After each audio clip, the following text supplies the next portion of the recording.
Hindi po ako yun, ha? Hindi ako yung umiiyak, guys. Okay? This is the JL cry. How much? No!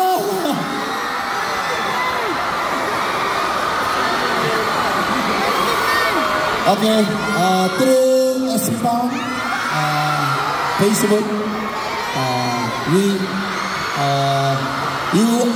your question, okay?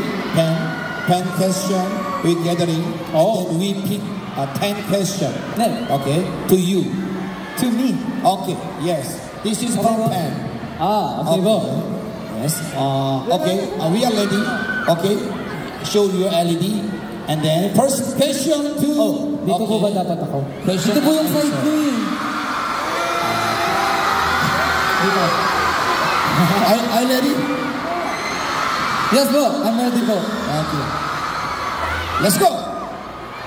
Jump! Okay, you lead. Wala. Ayan nag-ano kayo ng ano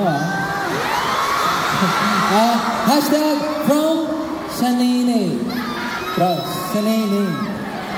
Hashtag AskJL. When it was announced that your team was the winning team, what and who was the first name or person you thought about and why?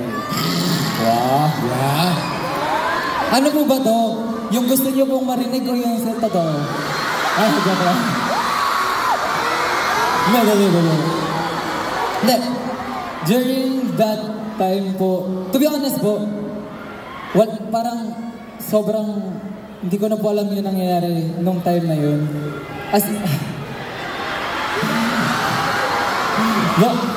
Nung time po na yun, sobrang dami pong nangyayari. Since after po ng performance, ang dami rin pong taong nasa harapan po nun.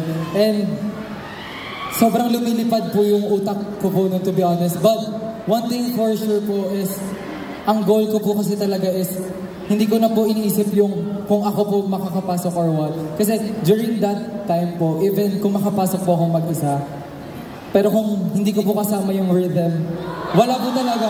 Parang feeling ko po, hindi ko rin po kakayanin na tumuloy. So, sa totoo po, rhythm po yung sobrang naano ko na finally po. The day before po nun, even after performances po namin, sobrang dami po namin like regrets po. Sobrang dami po namin na feeling po namin we could Tagalog na lang po. Feeling po namin basta feeling po namin kaya pa po namin galingan. Pero yun po, nung na-announce na po na finally parang kami na po, makikita niyo po sa reaction po namin na parang wala. Hindi po kami nag-celebrate kasi parang it's us na po, parang ganun. So, sorry po, wala pong specific person. Kasi, as a team po talaga siya. Okay? Iba. What is? Okay. Sarangin. Mahal ko po kayo. Next.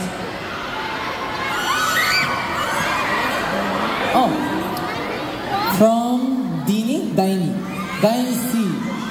Hashtag AskJL. If you would given a chance to travel back to time, are you still going to participate in University? Why? Okay. Story time. Sa totoo po kasi, sobrang, hindi ko po alam kung alam na po ng lahat. Pero, in general po, super fan po talaga ako ng survival shows po. Like, before pa po na parang hindi pa po ako sumasayaw, hindi pa po ako kumakanta nung time na yun, sobrang hilig ko na po manood ng mga survival show po. And lagi ko lang po iniisip na parang masaya siguro pag nandun po ako. Masaya po siguro kapag ako yung naandoon. Tapos dumating po yung time na parang nung university ticket po na meron pong Filipinas na sumali. And parang iniisip ko po na nag-open na po yung gates para sa mga Filipinos and Filipinas po sa Korea. Then, during that time po, sobrang, di ko alam din po nila to, pero minamanifest ko po talaga nun na sana magkaroon po ng boy version ng university ticket po. As in po, alam din po ng friends ko yun, na lagi kong kinapwede sa kanila. And, I know parang, siguro imposible po siya. Even meron man po, imposible po siya. During that time, syempre marami po akong hindi consider. Hindi lang po yung sarili ko. So parang, siguro kung may chance po, lagi po akong ganun. But one thing for sure po is, ito po yung klase ng opportunity po na kahit balik na rin po, kahit nasang mundo po ko, if it's destined for me po, I will take it po. So, yes po. Yeah. Ang dami sinabi that yes na lang eh. Diba po? Okay? Okay. Next! Next! Okay.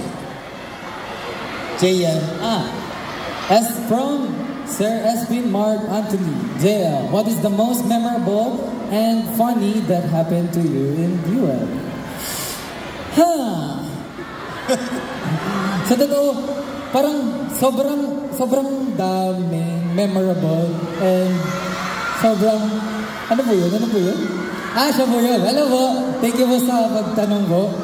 And to be honest po, sobrang dami pong memorable tsaka funny memories po na nangyari po. But feeling ko po, mamimili ako. Wait lang. Nung nadaba ako, grabe. Hindi. O sige, ayun na po.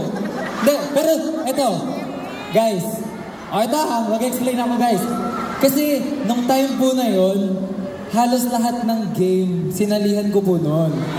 Diba po? Alam niyo yun. Tapos po, sinasabi ko na sa kanila yun, kumain na po kami lahat-lahat, nag-energy drink na po ako lahat-lahat. Tapos, nangihina na po yung legs ko. So sabi ko po, kung madadapa ako, kung madadapa po ako, siyempre po pag nadapa ka po, gagapang po ba ako pataas? O di mas nakakahiya po yun. O di mas nakakatawa po siya. So, predicted ko na po yun na madadapa ako guys. Kaya, gumulong po ako. Bakit kayo sumisigaw? Pero, sige, kung funny siya sa inyo, then ayun po yung sagot ko. Sige na. Okay. Yeah. Next. What is the best advice that your mentors? Okay. From Angel Geraldizo Moral. Hashtag Ask Gerald. What is the best advice that your mentors have taught you? Ito po talaga yung feeling ko, dadalhin ko rin po siya like kahit kailan po. Kasi parang one time po, meron kaming performance po na parang after ng performance po namin, sobrang na-feel bad po ako to like the team, sa mentors, saka sa sarili ko na rin po. Parang during that time, I think it was like the 7 mission nung ginawa po namin yung 2 songs. And after Roller Coaster and Don't Hit the Brake po, parang feeling ko kasi po hindi ko siya nagawa kung paano ko siya usually ginagawa po. And nagsasorry po ako sa kanila noon, pero ito po yung tumatak po sa akin na no matter what happened po, dapat hindi po i-regret kung ano yung nangyari na po sa stage. Kasi even though sabihin po natin na nagkamali po ako, feeling ko po mas kaya ko pa po.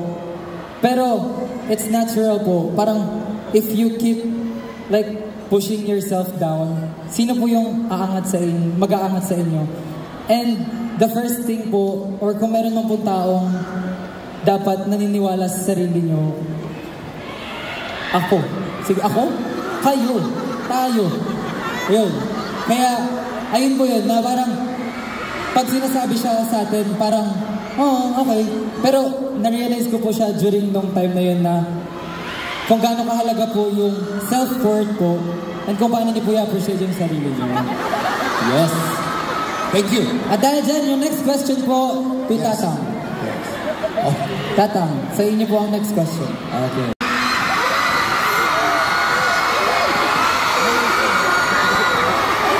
Okay. Ano ba yun?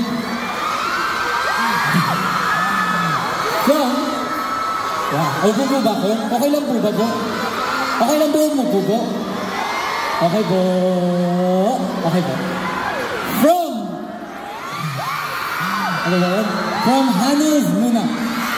Hi, Joel. First, thank you for being so resilient and pursuing your dream of becoming a K-pop idol. You truly belong on that stage. While you were in Korea, away from your family and friends, what was the biggest challenge you faced while preparing for this survival show? Ito po, feeling ko even though like before going, like while ongoing, and even I think now, up until now po, same pa rin naman po yung pinakamahirap po, tsaka yung biggest challenge ko po sa sarili ko, which is yung self-doubt. And sobrang hirap po kasi na may mga times po talaga na hindi po natin kayang kalabanin yung monsters inside our head. And I think kahit saan po ko mapunta, andun ako, syempre, ganun nga po.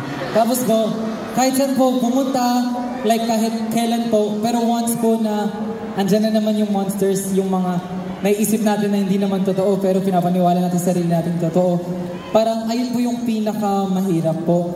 But, so kaya po sabi ko rin po sa inyo kanina, sobrang thankful ko po sa inyong lahat for making me realize kung ano po yung worth ko.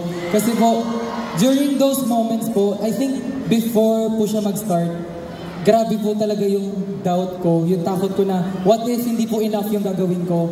What if hindi po enough sa mga taong makakakita yung gagawin ko?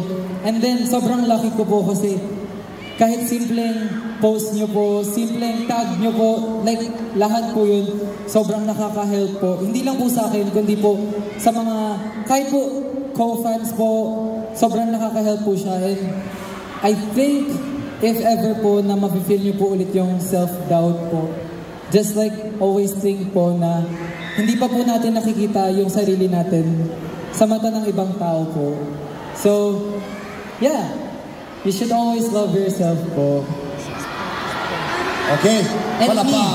Thank you. Thank you, thank you, thank you. Thank you po. Next one. While competing on the survival show is really tough, who was your strength that kept you going? Ito, ano ba yan? Like, kanina pa po kayo Hindi. Pero, ito po, sobrang, ano po siya? Siguro po, yung pinaka-strength ko po kasi talaga during, before, and like, even up until now po, I think, same pa rin naman po siya. Cause I know po na may family po ako, dyan po kayong lahat, yung teammates ko and all. Pero in general ko po iniisip na kahit anong mangyari, kahit hindi mo kilala, hindi mo alam kung nasan sila, hindi mo alam kung gano'n sila kadami, pero lagi ko pong iniisip na if ever po na i-doubt ko yung sarili ko, meron at meron pong taong naniniwala po sa akin.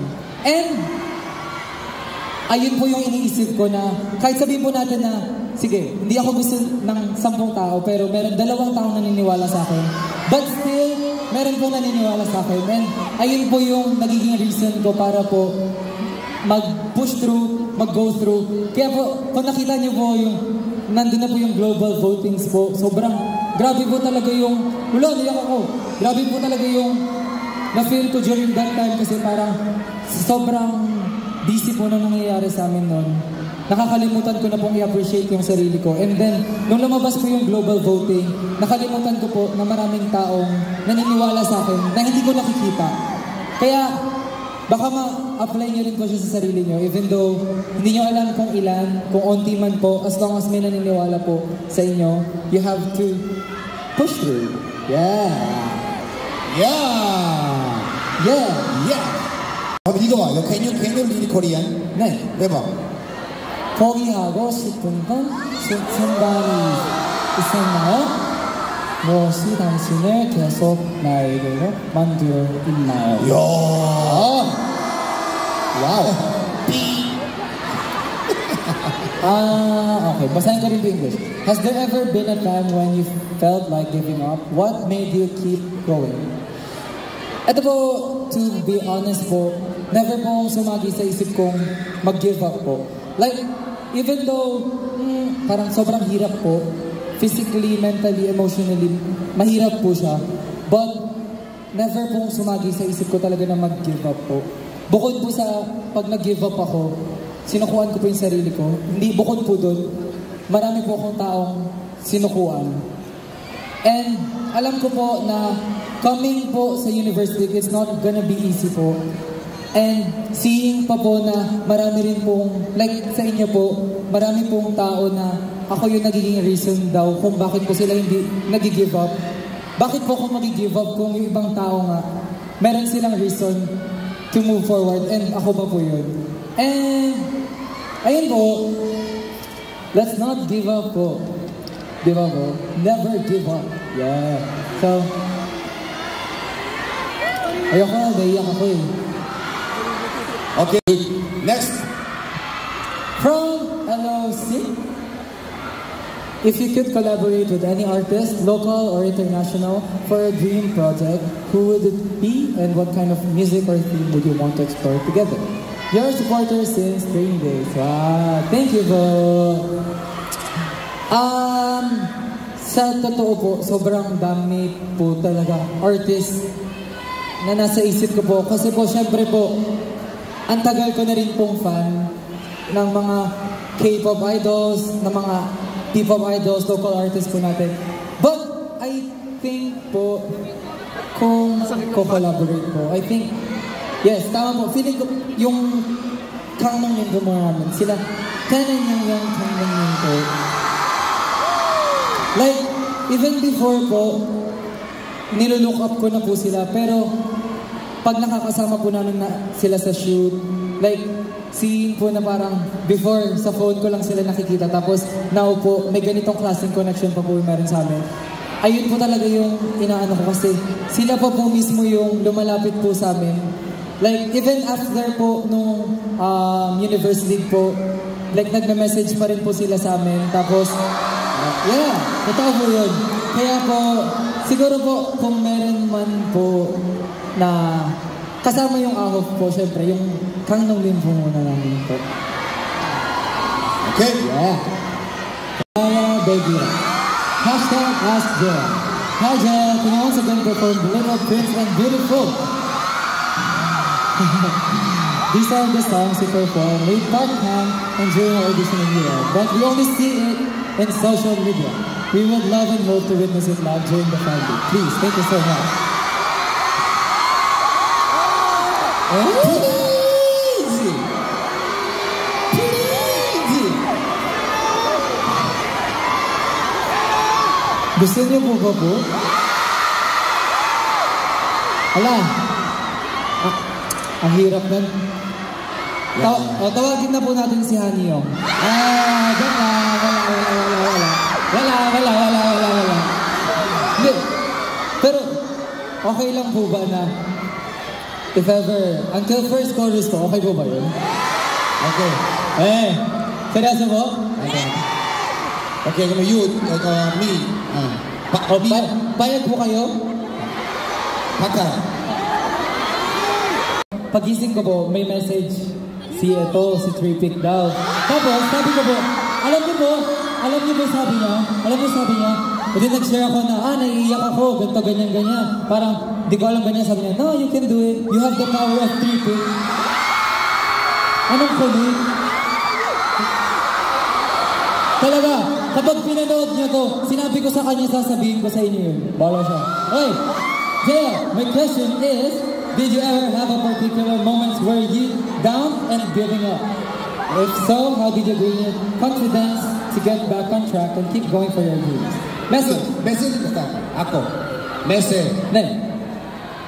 We are so proud of you.